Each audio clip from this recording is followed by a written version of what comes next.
স্বাভাবিকভাবে আমরা জানি মানি এবং ধরেই নেই পরিবার মানে শান্তি, ভালোবাসা, নিরাপত্তা আর নিরাপদ আশ্রয়।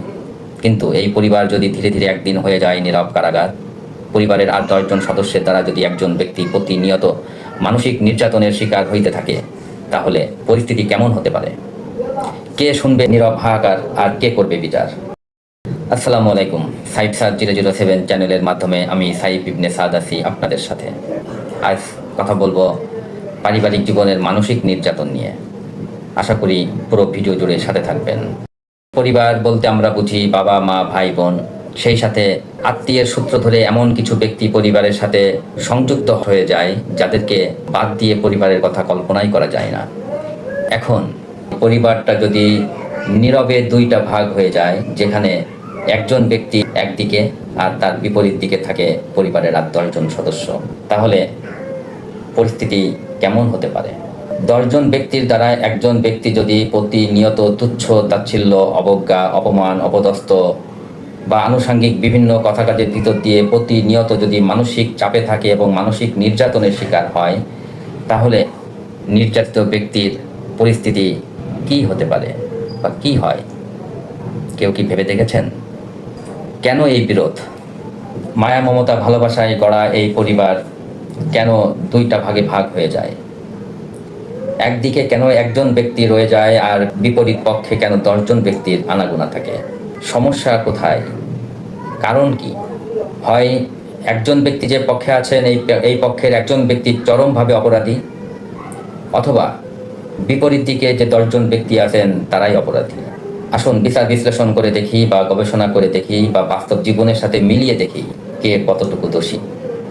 একজন যে ব্যক্তি প্রতিনিয়ত ১ যুগেরও বেশি সময় ধরে বিভিন্ন কথা কাজের ভিতর দিয়ে মানসিক নির্যাতনের শিকার হচ্ছেন, এই ব্যক্তির অপরাধটা আপনাদের জানানো দরকার।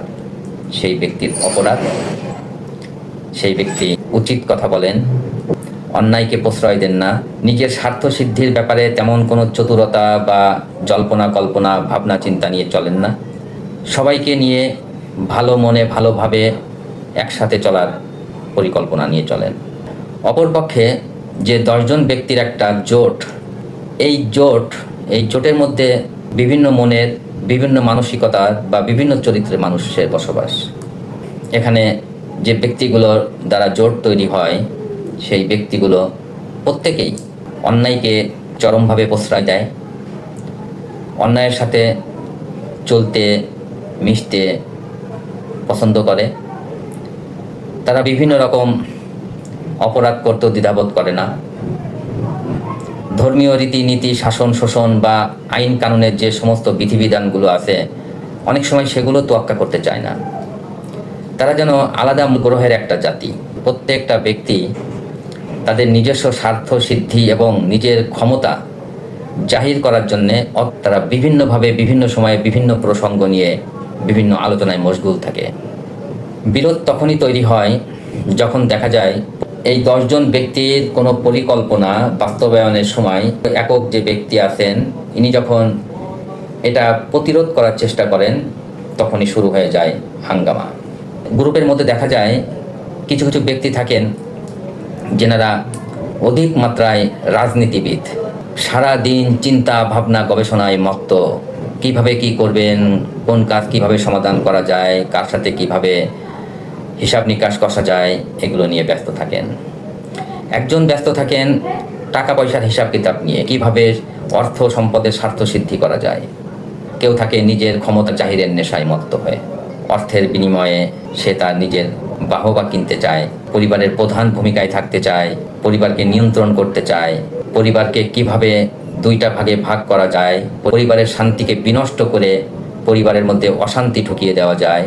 এই ১০ জনের যে জোট, এই জোটের প্রত্যেকটা ব্যক্তি প্রত্যেকেই যার যার স্ব স্বার্থ সিদ্ধি নিয়ে ব্যস্ত।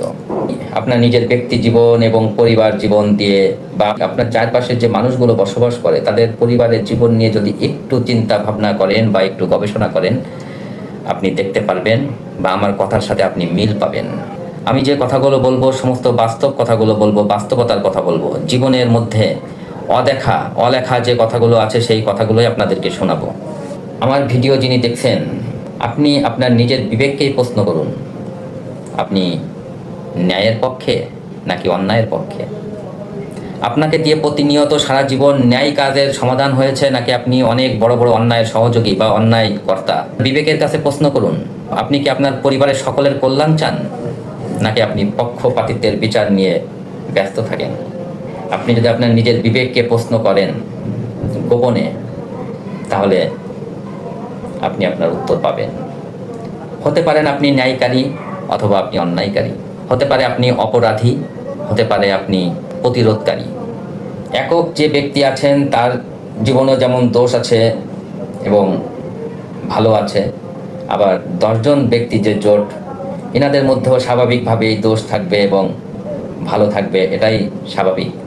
কিন্তু প্রতিনিয়ত ভালো কাজের তুলনায় যদি অন্যায়, অপরাধ এবং অনিয়ম বেশি মাত্রায় হয়ে যায়, এবং সেই অন্যায়, অপরাধ, অনিয়মগুলো যদি সেই হিংসাত্মকভাবে একক ব্যক্তিকে কেন্দ্র করে হয়, আর সমস্ত ভালোগুলো যদি নিজের স্বার্থ সিদ্ধির জন্যে হয়, তাহলে পরিস্থিতি নিশ্চয়ই এলোমেলো হবে বা ঘোলাটে হবে।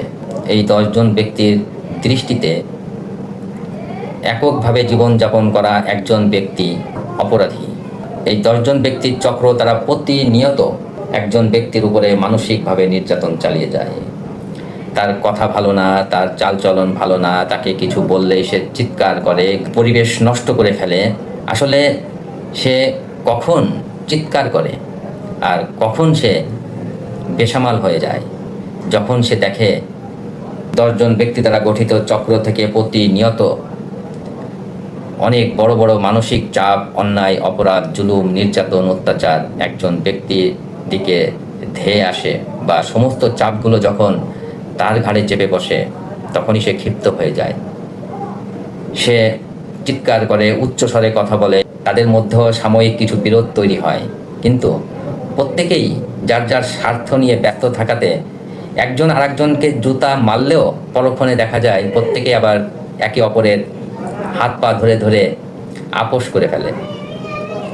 এদের মধ্যে এমন একটা মানসিকতা বা এমন একটা এদের চিন্তা চেতনা, যে 10 জন ব্যক্তির মধ্যে আমরা যে 10 জনের একটা জোট আছি, আমরা একে অপরকে যদি কখনো কোনো কথা কাজে যদি জুতা দিয়েও পেটাই, তাহলে এটা কোনো ব্যাপার না, এটা 2-1 দিনের মধ্যে আবার সংঘবদ্ধ হয়ে যাওয়া সম্ভব।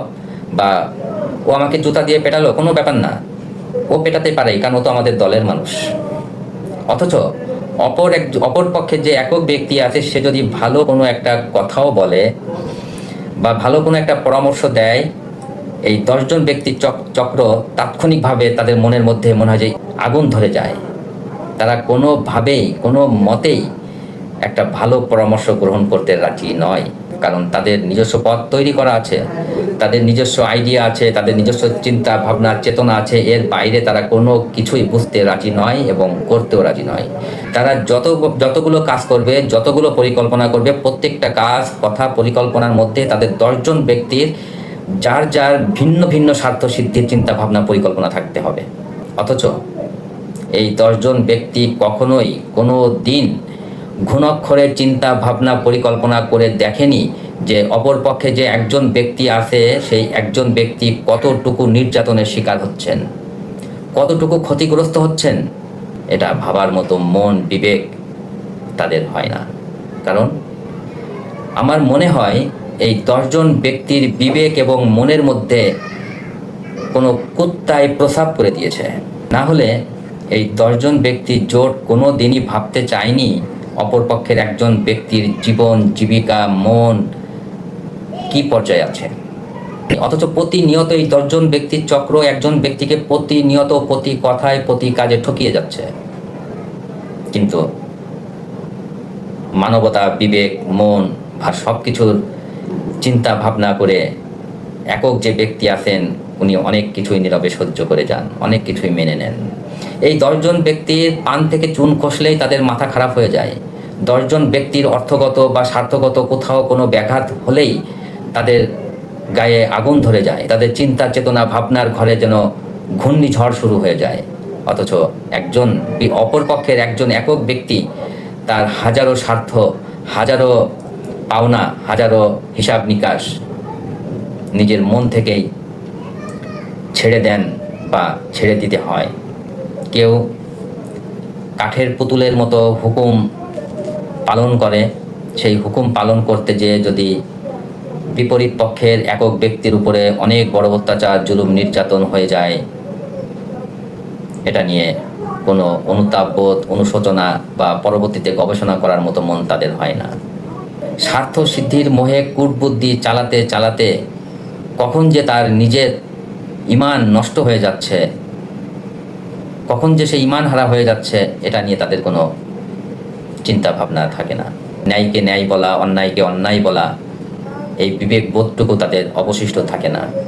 একটা পারিবারিক জীবনের অন্যায়, অপরাধ, অনিয়মকে বাধা দিলে একজন মানুষকে যে চরমভাবে শাস্তি পেতে হয়, এটা অনেক পরিবারেই আছে। অন্যায়কারী, অপরাধকারী, অনিয়মকারীগণ তারা শক্তভাবে এমনভাবে জোটবদ্ধ হয়ে থাকে যে প্রতিবাদকারী যে একজন ব্যক্তি আছেন, অনেক সময় তারা তাকে মানুষ হিসাবেই গণ্য করেন না।